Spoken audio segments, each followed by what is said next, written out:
Hey, greetings. I guess that's a fancy welcome. Welcome back to 5 Minutes with KeRusso. We're going to jump right into this book of Ruth. If this is your first time, that's okay. I think you'll get blessed by it. And if you all get blessed, please pass this on to other people so they can get the blessing as well. I want to ask you a question as we get into this 8th book of the Bible again, and we're going to look a little bit more in chapter 1. Have you ever had to live through difficult times? Through adversity, not knowing what tomorrow is going to bring, not knowing what the rest of the day is going to bring, thinking it can't get worse, but then just bad things just keep piling on. Have you ever lived through times like that? Of course you have. We all have. And we're going through those times right now in this world for all kinds of reasons. Well, the people in Israel were going through such a time in the book of Ruth. The summary is this in chapter 1. Israel was rebelling against God. From God, they turned away from him. So God is using tough love to bring them back. He's using a famine.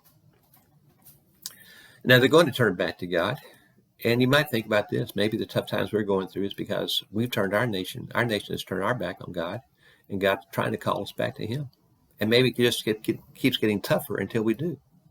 Something to think about. In Israel, back in these days of Ruth, there's a family in Bethlehem that was in the middle of this storm of discipline. Elimelech and Naomi and their 2 sons, Mahlon and Chilion.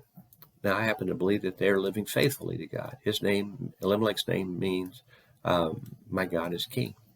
And I think he's living up to his name. But he and his family are living in Israel, so they're going through the judgment also. There's no food. They have to move somewhere so he can take care of his family where there's food. So they go to Moab. Happens to be a nation, sworn enemies of Israel, okay? Bad history. But Elimelech takes Naomi and his sons there, and they're going to live as outsiders for a while. Well, they get blessed. Their sons get married to these 2 women. One, in particular, Ruth, we're going to hang on to her name. But then bad things happen again.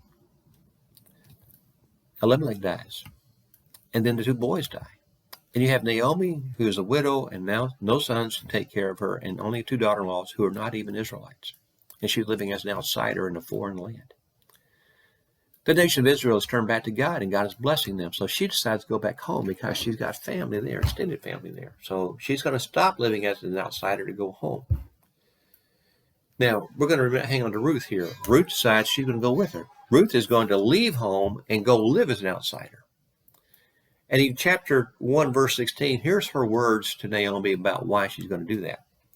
She said, "Don't urge me to leave you or to turn back from you. Where you go, I will go, and where you stay, I will stay. Your people will be my people, and your God will be my God. Where you die, I will die, and there I will be buried. May the Lord deal with me, be it ever so severely, if even death separates you and me." So Ruth is saying then to Naomi, I'm going to leave my home, my family, my land, my inheritance, everything that's security for me. I'm leaving it in order to come live in uncertainty with you when you have nothing. Well, why would she do that? Well, obviously it's because of her love for Naomi. And Ruth's name means friend. She's a true friend. But there's something deeper going on. The Lord. Ruth refers to him 3 times in her statements to Naomi. And once she calls him by his name, the Lord. Yahweh. Now, why would she do that? Why would that be significant? Because she's seen how Naomi's lived her life. Even when it looked like God wasn't taking care of her. Even when it looked like God maybe turned his back on her, he hadn't.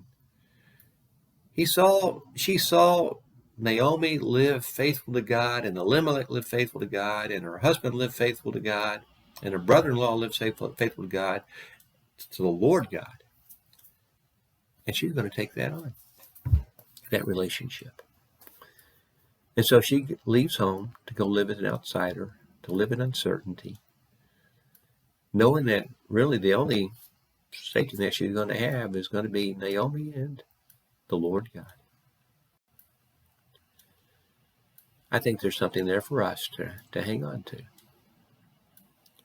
So as we go through uncertain times, knowing what tomorrow may bring, maybe expecting it to just bring more bad stuff, and maybe it will. What relationship underlies it all? Do you have that relationship with the Lord God? Maybe you need to be one of those people who turns back to God or turns to Him for the first time. Or maybe you just need to hang on to God like Naomi did. Or just begin to walk with Him and trust Him like Ruth. I find He's the key to life. The Lord God is. And I just want you to know that. It was true in the days of Ruth. It's true in our times. Again, if you're blessed by this video, please pass it on to somebody else. And think about your relationship with the Lord God. You can leave comments if you want to, or send me an email at booksbyKeRusso@gmail.com. We'll see you next time. Be blessed.